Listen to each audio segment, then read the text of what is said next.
Hello everyone, कैसे हैं आप लोग। स्वागत है आप सभी का मेरे यूट्यूब चैनल पंखुड़ी शर्मा पे।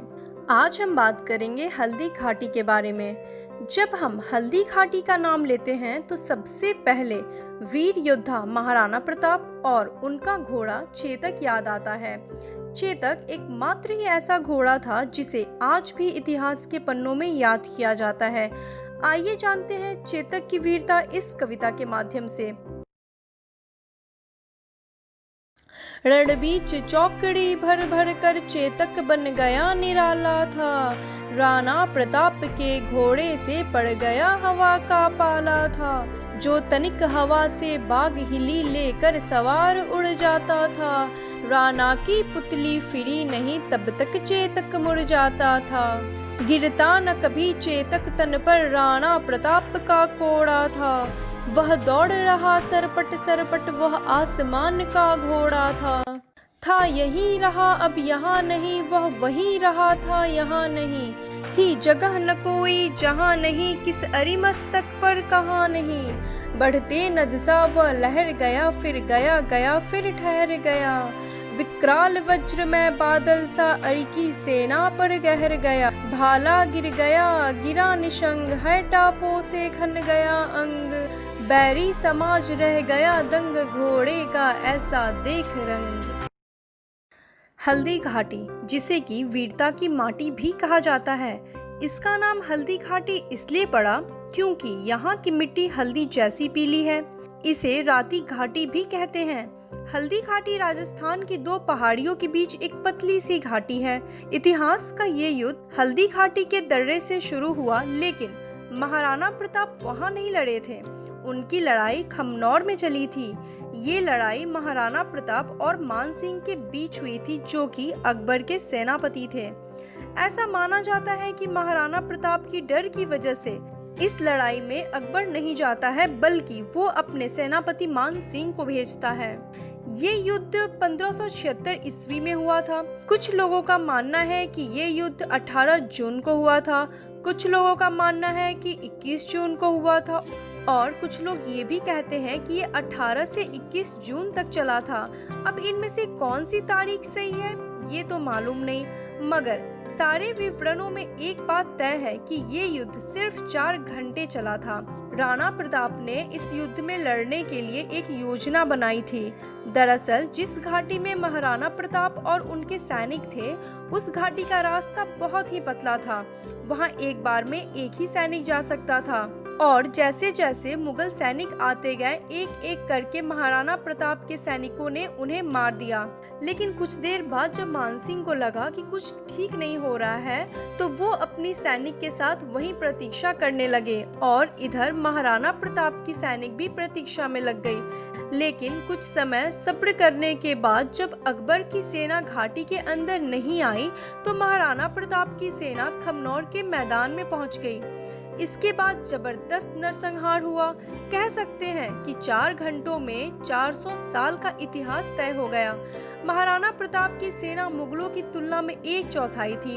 राणा प्रताप की तरफ से प्रसिद्ध राम प्रसाद और लूना समेत 100 हाथी थे, और मुगलों के पास इनसे 3 गुना हाथी थे। इनके सभी हाथी के सूंड पर तेज धार वाली तलवार बंधे होते थे। राणा प्रताप के पास चेतक समेत कुल 3000 घोड़े थे, और मुगल घोड़ों की गिनती कुल 10,000 से ऊपर थी। इस लड़ाई के शुरुआती दौर में ऐसा लग रहा था कि राजपूत मुगलों पर भारी पड़ रहे हैं। तभी मुगलों का एक जनरल मेहतार खां, जो पीछे लड़ रहा था, आगे आकर चिल्लाया कि बादशाह अकबर बड़ी रसद के साथ खुद युद्ध में हिस्सा लेने मैदान में आ रहे हैं। ये सुनते ही मुगल फौज का मनोबल बढ़ गया, और वो भागने के बजाय राजपूतों से लोहा लेने लगे। ऐसा संभव भी था क्योंकि अकबर उस समय आगरा या दिल्ली में नहीं थे, बल्कि युद्ध स्थल से कुछ ही दूरी पर मौजूद थे। इस अफवाह ने राजपूतों का मनोबल भी गिरा दिया। मुगलों को शुरुआती सफलता तब मिली जब मेवाड़ की फौज का मुख्य हाथी राम प्रसाद का महावत एक तीर से मारा गया। ये हाथी इतना ताकतवर था कि अकेले ही उसने युद्ध में 8 हाथी को मार गिराया था। राम प्रसाद के सूंड पे तलवार लगी थी, वो बड़ी ही खूंखार थी। अकबर चाहता था कि किसी तरीके से ये हाथी उनके कब्जे में हो जाए और उसे अपने साथ ले जाएं। इसके लिए अकबर ने 12 हाथियों का चक्रव्यूह बनाया और महावतों की मदद से रामप्रसाद हाथी को अपने बस में कर बंदी बनाया और अपने साथ ले गया। अकबर ने इस हाथी का नाम रामप्रसाद से बदलकर पीर रख दिया और इस हाथी को अकबर ने सब कुछ खाने पीने को दिया, लेकिन ये हाथी अन्न जल का त्याग करके अपने राणा प्रताप से बिछड़ने के गम में 28 दिन के बाद बिना कुछ खाए पिए कमजोरी के कारण अपना शरीर त्याग दिया। जितनी अहम भूमिका इस युद्ध में रामप्रसाद हाथी की थी, उतनी ही अहम भूमिका महाराणा प्रताप के घोड़े चेतक की भी थी। युद्ध के बीच चेतक पर सवार महाराणा प्रताप हाथी से लड़ रहे मानसिंह के सामने आ गए। उन्होंने उनके ऊपर भाले से हमला किया, लेकिन भाला मानसिंह को ना लगकर उनके महावत को लगा और वो वहीं मारा गया। उसी समय मानसिंह के हाथी के सूंड में लगी तलवार ने चेतक के पैरों को बुरी तरीके से घायल कर दिया। जैसे ही चेतक को चोट लगी, मुगल सैनिकों ने प्रताप पर तीर बरसाने शुरू कर दिए। तब राणा की फौज के जनरलों ने तय किया कि उन्हें युद्ध क्षेत्र से चले जाना चाहिए। मुगलों को भ्रमित करने के लिए उनकी जगह मन्ना झाला ने ले ली और इस लड़ाई में मन्ना झाला मारे गए। 2 पीढ़ी पहले मन्ना झाला के पूर्वज अज्जा झाला ने भी इसी तरह लड़ते हुए प्रताप के दादा राणा सांगा की जान बचाई थी। राणा प्रताप के युद्ध क्षेत्र से जाते ही राजपूत सेना में अफरा तफरी फैल गई। मुगलों ने पीछे हटते हुए राजपूतों का पीछा किया और उनमें से बहुतों को मारने में सफल रहे। उसी दिन दोपहर बाद युद्ध खत्म हो गई। उधर चेतक, जिसके पैरों से बहुत ज्यादा खून निकल रहा था, प्रताप को अपने ऊपर बैठाकर सुरक्षित स्थान पर ले गया। घायल होते हुए भी वो प्रताप को पीठ पर लादे हुए था। पैर घायल होने के बावजूद भी उसने 28 फीट लंबे नाले को पार कर महाराणा प्रताप को सुरक्षित स्थान पर पहुंचाकर अपना प्राण त्याग दिया। प्रताप को चेतक के जाने का बहुत दुख हुआ। बाद में उन्होंने चेतक की याद में एक स्मारक भी बनवाया जहां उसकी मृत्यु हुई थी। कहा जाता है कि चेतक बहुत ही समझदार और वीर घोड़ा था। महाराणा प्रताप के साथ साथ चेतक भी किसी सम्माननीय शख्सियत से कम नहीं था। वास्तव में चेतक काफी उत्तेजित और फुर्तीला था और वो खुद अपने मालिक को ढूंढता था। चेतक ने महाराणा प्रताप को ही अपने मालिक के रूप में चुना था। कहा जाता है कि महाराणा प्रताप और चेतक के बीच एक गहरा संबंध था। वास्तव में यदि देखा जाए तो महाराणा प्रताप भी चेतक को बहुत चाहते थे। एक अच्छे घोड़े की पहचान होती है कि वो बिना कहे ही मालिक के मन में क्या चल रहा है वो भांप लेता है। चेतक में वो सभी गुण थे।